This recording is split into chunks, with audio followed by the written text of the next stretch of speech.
लग्नानंतरचे प्रेम या कथेचा भाग 20 सुरू आहे. या आधीचे 19 भाग आपण आपल्या चॅनलवर अपलोड केलेले आहेत. प्लीज बघायला विसरू नका.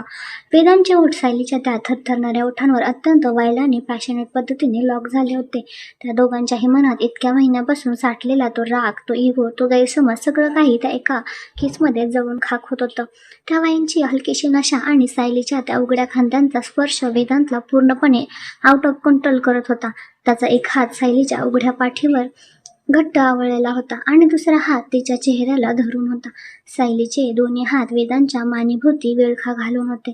तो किस अत्यंत स्लो बर्न होता, पण हळूहळू त्याची इंटेन्सिटी वाढत होती. सायलीला वेदांच्या ओठांवरची ती वाईनची टेस्ट आणि त्याचा तो मॅनली परफ्यूम पूर्णपणे वेड लावत होता. जवळजवळ 2 मिनिटं तो श्वास रोखणारा किस चालला. फायनली जेव्हा दोघांचाही श्वास पूर्णपणे कोंडला गेला, तेव्हा वेदांतने अत्यंत हळुवारपणे आपले ओठ सायलीच्या ओठांपासून वेगळे केले.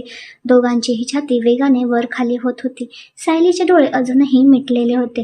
तिचे ओठ थोडे सुजलेले आणि लालसर झाले होते. तिचा श्वास वेदांतच्या चेहऱ्यावर पडत होता. वेदांतने आपले डोळे उघडले. त्या मेणबत्तीच्या अंधुक पिवळसर प्रकाशात सायलीचा तो मादक आणि तरीही अत्यंत निरागस चेहरा बघून वेदांतच्या डोळ्यातील ती भयंकर ओढ आणखीनच वाढली. त्याने सायलीच्या डोळ्यात पाहिलं. सायलीने हळूच डोळे उघडले. त्या दोघांमध्ये एक असा आय कॉन्टॅक्ट झाला ज्यात कोणतेही शब्द नव्हते, पण एकमेकांमध्ये पूर्णपणे सामावून जाण्याची एक मूकसंमती होती. वेदांतने एकही सेकंद वाया न घालवता आपला एक मजबूत हात सायलीच्या गुडघ्यांच्या खालून टाकला आणि दुसरा हात तिच्या पाठीमागे दिला आणि एका झटक्यात त्याने सायलीला त्या भिंतीवरून थेट स्वतःच्या दोन्ही हातावर उचलून घेतलं. तिला अचानक हवेत उचललं गेल्यामुळे तिने घाबरून आपले दोन्ही हात वेदांच्या गळ्याभोवती घट्ट गुंडाळले. तिच्या अंगावर साडी नव्हती, फक्त तो नाजूक सिवलेस ब्लाउज आणि परकर होता.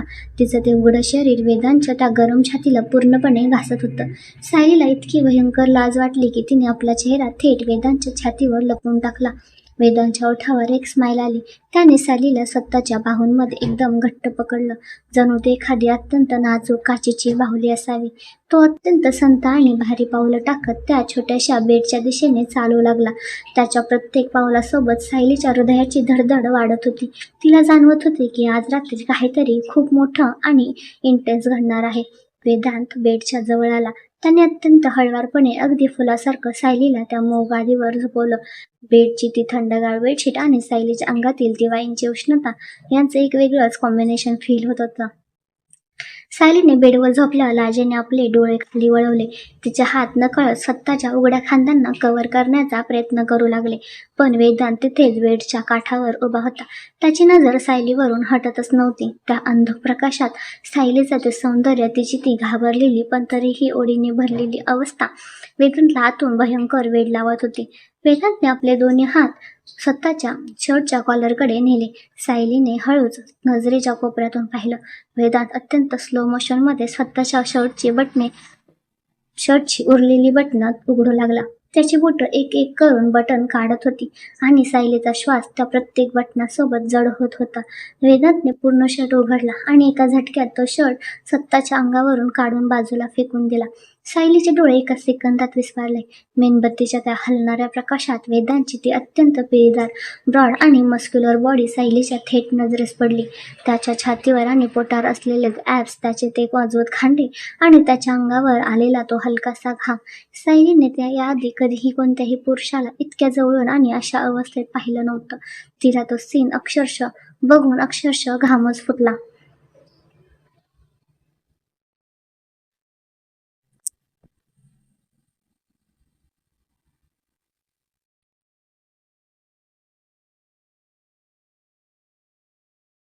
तिची छाती इतक्या जोरजोरात धडायला लागली की तिला वाटलं की तिचं हृदय आता बाहेरच येईल. ती डोळे न मिटता एकटक वेदांच्या त्या राकट आणि मॅनली शरीराकडे बघत राहिली. तिची नजर जणू तिथेच फ्रीज झाली होती. वेदांतने तिचं ते बघणं नोटीस केलं.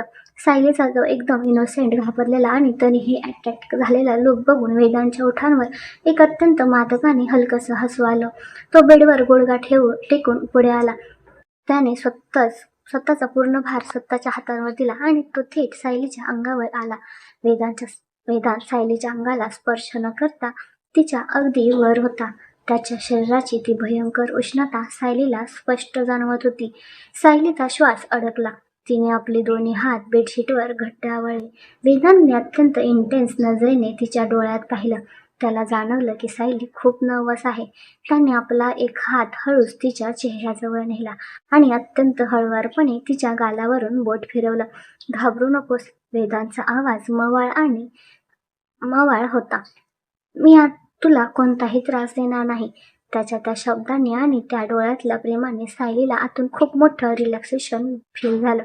तिने हळूच मान हलवून त्याला आपली संमती दिली. वेदांतने हळूच आपला चेहरा खाली नेला. त्याचे ओठ सायलीच्या कपाळाला टेकले. एक अत्यंत सॉफ्ट केस. सायलीने आपले डोळे मिटून घेतले. मग ते ओठ हळूहळू खाली सरकू लागले. सायलीच्या नाकावर, तिच्या गालावर आणि मग थेट तिच्या मानेवर. वेदांतने सायलीच्या मानेवर अत्यंत स्लो आणि भयंकर इंटेन्स किस करायला सुरुवात केली. सर, सायलीच्या तोंडातून नकळत एक फिसकारा बाहेर पडला. तिचे दोन्ही हात जे बेडशीटवर होते ते आता इतक्या घट्ट आवळले गेले की तिच्या बोटांचे सांधे पांढरे पडले. वेदांतचे ओठ तिच्या मानेवर अक्षरशः आग लावत होते. त्याचा तो गरम श्वास आणि ते ओले ओठ सायलीच्या पूर्ण शरीरात शहारे निर्माण करत होते. त्याचे ओठ मानेवरून हळूहळू खाली आले. सायलीच्या त्या उघड्या कॉलर बोनवर वेदांतने अत्यंत डीप किस केला. सायलीची पाठ नकळत बेडवरून थोडी वर उचलली गेली. तिच्या शरीरातले ती ओढ आता कंट्रोलच्या बाहेर जात होती. वेदांची बोट अत्यंत हळुवारपणे तिच्या उघड्या बोटांवर फिरत होती. त्याचा बोटाचा तो स्पर्श सायलीला वेड लावत होता.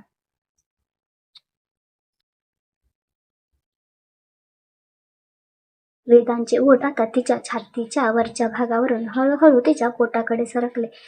त्याने सायलीला नाजूक पोटावर एक अत्यंत हळूवार आणि रोमॅन्टिक किस केला. सायलीच्या डोळ्यातून एक हलकासा अश्रू बाहेर पडला, पण तो आनंदाचा आणि त्या भयंकर पॅशनचा होता. वेदांत सायलीच्या तोंडातून आता सर हा शब्द पूर्णपणे गायब झाला. ती त्याचं नाव एका मादक आवाजात कुजबुजत होती. बाहेर पडणारा तो पाऊस, वेदांतचा तो आवाज आणि रूममध्ये सुरू असलेली ती दोन शरीराची इंटेन्स ओढ, सगळं काही एखाद्या सिनेमासारखं फील होत होतं. वेदांतने सायलीला पूर्णपणे स्वतःच्या प्रेमात आणि स्पर्शात विरघळून टाकलं होतं.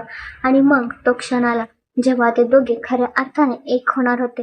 वेदांत सायलीच्या आणखी जवळ आला. सायलीने आपले डोळे गच्च मिटले. तिला माहिती होते की हा क्षण तिच्या आयुष्यातला सर्वात महत्त्वाचा क्षण असणार आहे. जेव्हा ते दोघे फिजिकली एक झाले तेव्हा सायलीच्या शरीरातून एक भयंकर वेदनेची लहर पास झाली. सायलीचा हा पहिलाच अनुभव होता आणि तिला तो शारीरिक त्रास अचानक सहन झाला नाही.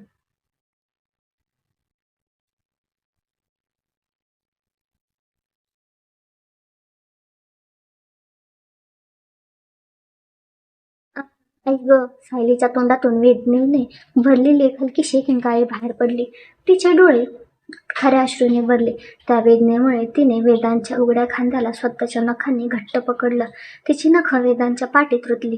सायलीच्या त्या रडण्याने आणि तिच्या त्या वेदनेने वेदांत एका सेकंदात फ्रीज झाला. त्याला लगेच समजलं की सायलीला खूप जास्त त्रास होतोय.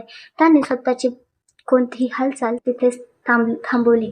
त्याची बॉडी स्टील झाली. सायली, वेदांतच्या आवाजात भयंकर काळजी होती. आय एम सॉरी, खूप दुखतंय का? सायली डोळे मिटून हुंदके देत होती. तिने फक्त वेदांच्या खांद्याला घट्ट पकडून ठेवलं होतं. वेदांतला तिला त्या वेदनेत बघून स्वतःचाच खूप राग आला. त्याने आपला भार एका हातावर घेतला आणि दुसऱ्या हाताने अत्यंत काळजीने सायलीला तो अश्रूने भिजलेला चेहरा स्वतःच्या हातात पकडला. सायली, माझ्याकडे बघ. वेदांत अत्यंत मवाळपणे कुजबुजला. सायलीने हळूच डोळे उघडले, तिला शांत करण्यासाठी आणि तिचं लक्ष त्या वेदनेवरून पूर्णपणे हटवण्यासाठी. वेदांतने अत्यंत प्रेमाने आणि एका भयंकर पॅशनने आपला चेहरा पुढे केला आणि त्याने सायलीच्या तोंडात तोंड घालून एक अत्यंत डीप किस करायला सुरुवात केली. तो किस मागाच्या किसपेक्षा खूप वेगळा होता. या किसमध्ये वेदांतने सततचं सगळं प्रेम आणि त्याची सगळी केअर आणि त्याची ती भयंकर ओढ ओतून दिली होती. त्याने स्वतःची जीभ सायलीच्या ओठांवरून अत्यंत हळुवारपणे फिरवली.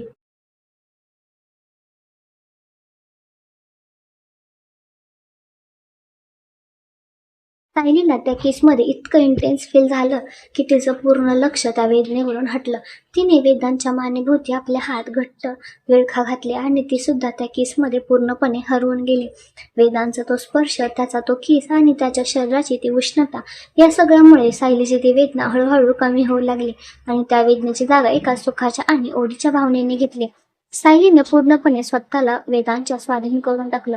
बाहेर पाऊस आता आणखी जोरात बरसत होता. विजांचा तो कडकडाट रूमच्या खिडक्या हादरवत होता आणि आत त्या छोट्याशा बेडवर वेदांत आणि सायली खऱ्या अर्थाने नवरा बायको म्हणून एकरूप होत होते. सगळे गैरसमज, तो समीरचा ट्रॅप, सोनलचं ते कटकारस्थान, हे सगळं त्या पावसाच्या रात्री पूर्णपणे धुवून निघालं होतं. रात्रीचा तो भयंकर आणि वेड लावणारा पाऊस आता पूर्णपणे शांत झाला होता. पुण्याच्या आकाशातले काळे ढग विरघळले होते आणि सकाळची लख्ख कोवळी उन्हाची किरणं ऑफिसच्या त्या मोठ्या काचेच्या खिडक्यांमधून आत डोकावत होती. पण त्या मोठ्या केबिनला लागून असलेल्या त्या छोट्याशा पर्सनल रेस्टरूममध्ये मात्र एक वेगळी शांतता पसरली होती. त्या मऊ पांढऱ्या शुभ्र बेडवर वेदांत आणि सायली अत्यंत गाढ झोपेत होते. रात्रीच्या त्या भयंकर इंटेन्स आणि शरीराला थकवणाऱ्या मिलनानंतर दोघांनाही जगाचं कोणतंही भान राहिलं नव्हतं. वेदांतने सायलीला अत्यंत घट्ट आपल्या कुशीत लपवलं होतं. त्याचा एक मजबूत हात सायलीच्या उघड्या पाठीवर होता आणि दुसरा हात तिच्या कमरेभोवती घट्ट गुंडाळलेला होता. सायलीने आपलं डोकं वेदांच्या त्या रुंद आणि राखट छातीवर ठेवलं होतं. तिचे दोन्ही हात वेदांच्या अंगावर होते. ते दोघेही एकमेकांत इतके एकरूप होऊन झोपले होते की कोणी बघितलं तरी त्याला वाटेल की हे जगातील सर्वात रोमॅन्टिक आणि प्रेमात वेड असलेलं कपल आहे. त्यांच्या अंगावर फक्त एकच मोठं मखमली ब्लँकेट होतं. बाकी त्यांचे कपडे, वेदांचा शर्ट, सायलीची साडी, तिचा ब्लाऊज, सगळं काही बेडच्या खाली आणि आजूबाजूला अस्तव्यस्त पडलेलं होतं. सकाळचे 10 वाजले होते. इकडे ऑफिसच्या बाहेर मेन एरियामध्ये मात्र भयंकर गडबड सुरू होती.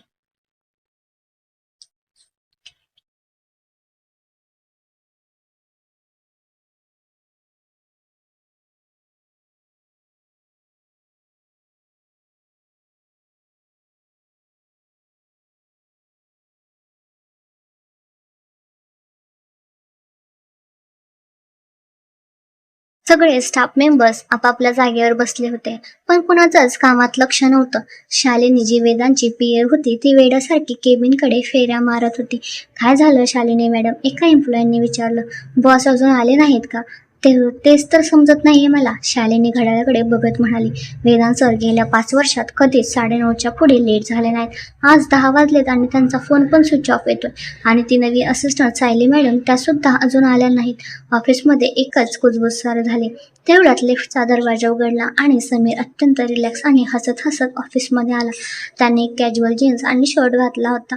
तो डोळ्यावरचा गॉगल काढत शिट्टी वाजवत आला. गुड मॉर्निंग एव्हरीवन, समीर मोठ्याने म्हणाला. शालिनी धावत त्यांच्याकडे गेली. समीर सर, बरं झालं तुम्ही आलात. वेदांत सर अजून आले नाहीत. काही इमर्जन्सी आहे का? समीरने खट्या स्माईल दिली. अरे शालिनी, रिलॅक्स. वेदांत कुठेही गेलेला नाही, तो ऑफिसमध्येच आहे. काय? शालिनी गोंधळली. पण केबिन तर रिकामी आहे. तो केबिनमध्ये नाहीये, तो त्याच्या स्पेशल कामात बिझी आहे. तो सगळ्यांना कामाला लाग म्हणा, मी बघतो त्याला. समीर हसत हसत वेदांच्या केबिनमध्ये गेला. केबिनमध्ये खरंच कोणी नव्हतं. समीरची नजर त्या केबिनच्या मागच्या बाजूला असलेल्या पर्सनल रेस्टरूमच्या बंद दरवाजाकडे गेली. ओ, समीर स्वतःशीच हसत पुटपुटला. म्हणजे रात्री माझा प्लॅन वाईन 100% सक्सेसफुल झाला आहे.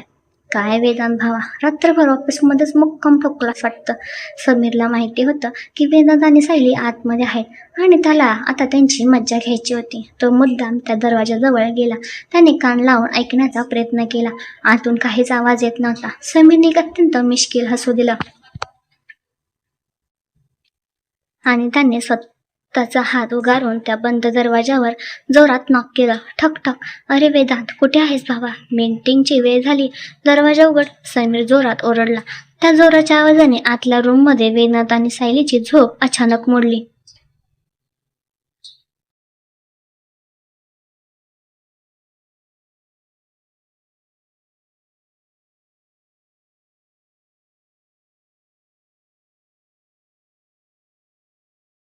दोघांनाही एकदम जचकून डोळे उघडले.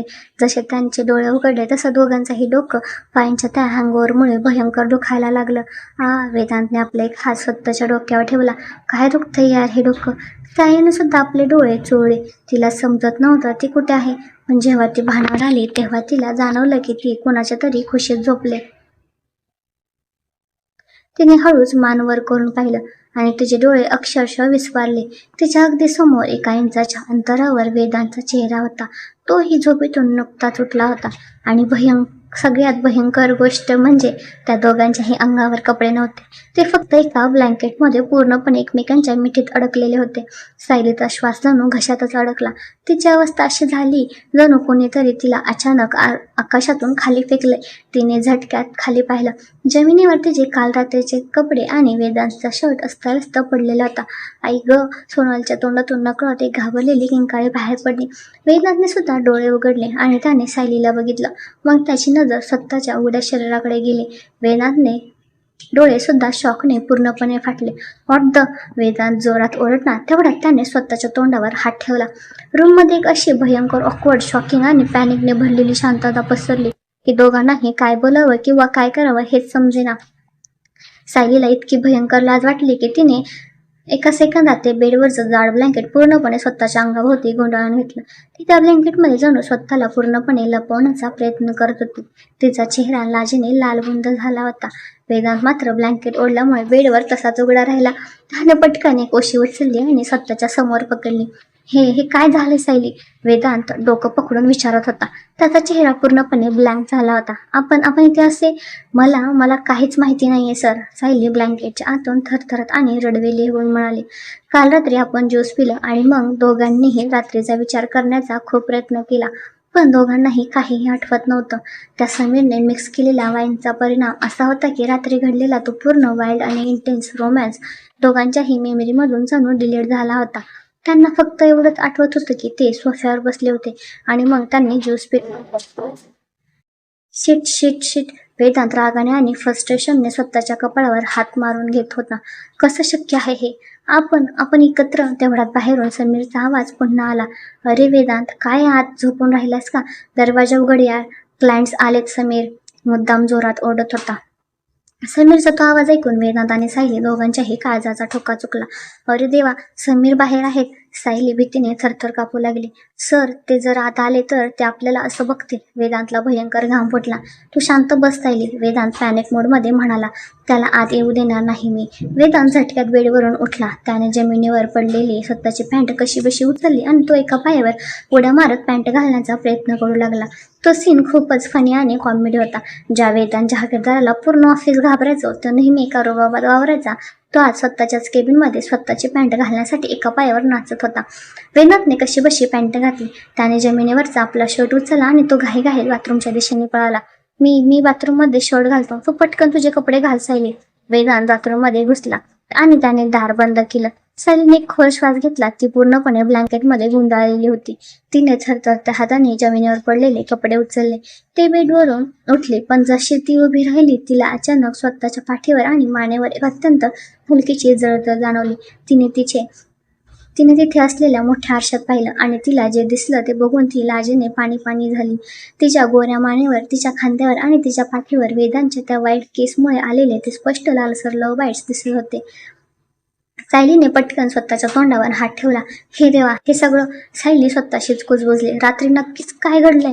तिला स्वतःच्या शरीरावर बघण्याची लाज वाटत होती. तिने कसे बसे ते कपडे अंगावर चढवले. इकडे बाथरूममध्ये वेदांत स्वतःचा शर्ट घालत होता. तो आरशात बघत होता. त्यालाही स्वतःच्या पाठीवर सायलीच्या नखांचे ते वर्ण स्पष्ट दिसत होते. वेदांतचा श्वास अडकला. म्हणजे आम्ही नवरा बायको म्हणून? त्याला ते आठवण्याचा खूप प्रयत्न करावासा वाटत होता, पण त्याला काहीच आठवत नव्हतं. त्याला फक्त सायलीचा तो मोगऱ्याचा सुवास आणि तिची ती उष्णता एवढंच फिरत होतं. त्याच्या मनात एक वेगळीच कालवाकालव सुरू झाली. मी सायलीच्या एवढ्या जवळ गेलो आणि मला काहीच आठवत नाहीये, वेदांत स्वतःशीच वैतागून म्हणाला. तो बाथरूमचा दरवाजा उघडून बाहेर आला. सायलीने कपडे घातले होते आणि ती बेडच्या एका कोपऱ्यात मान खाली घालून उभी होती. वेदांतने तिच्याकडे पाहिलं. सायलीने हळूच मान वर करून त्याच्याकडे पाहिलं. दोघांची नजर पुन्हा एक झाली, पण यावेळी तो आय कॉन्टॅक्ट एक सेकंदही टिकला नाही. दोघांनीही एका वेळी झटक्यात आपापली नजर इकडे तिकडे वळवली. त्यांना एकमेकाकडे बघण्याची सुद्धा हिंमत होत नव्हती. मी बाथरूमकडे जाते, सायली अत्यंत दबक्या आणि थरथरत्या आवाजात म्हणाली. ती वेदांतकडे न बघता पळत पळत बाथरूममध्ये घुसली आणि तिने दरवाजा लॉक करून घेतला. वेदांतने एक दीर्घ श्वास घेतला आणि त्याचे विस्कटलेले केस हाताने नीट केले. बाहेरून समीर पुन्हा ओरडत होता. वेदांत, झोपलायस का अजून? मी दरवाजा तोडून आत येऊ का? येतोय, थांब, वेदांत रागाने म्हणाला.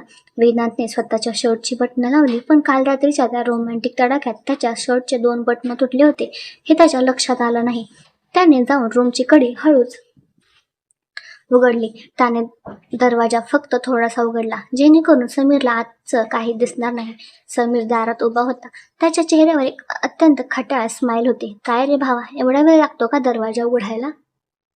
समीर मुद्दाम आत डोकवण्याचा प्रयत्न करत होता. वेदांतने लगेच आपला हात दरवाजाच्या चौकटीवर ठेवून समीरचा रस्ता ब्लॉक केला. काही नाही, मी कपडे बदलत होतो. वेदांत घाम पुसत खोटं बोलण्याची धडपड करत म्हणाला. कपडे बदलत होतास? समीरने वेदांतला वरपासून खालपर्यंत पाहिलं. मग हे शर्टाचे 2 बटणं का तुटले तुझे? रात्री ऑफिसमध्ये कुस्ती खेळत होतास का? समीरचा हा टोमणा ऐकून वेदांतचा चेहरा लाजेने लाल झाला. त्याने पटकन स्वतःच्या शर्टकडे पाहिलं. ते अडकलं कुठेतरी. वेदांत कशीबशी सारवासारव करत म्हणाला. समीर मुद्दाम आणखी हात डोकवण्याचा प्रयत्न करू लागला. बरं ते जाऊ दे, सायली कुठे? ती नाही आली आज ऑफिसला? वेदांतची बोलती बंद झाली. ती घरीच आहे. वेदांत खोटं बोलला. तिची तब्येत ठीक नव्हती म्हणून ती आली नाही. अच्छा, समीरने अत्यंत हसत म्हटलं.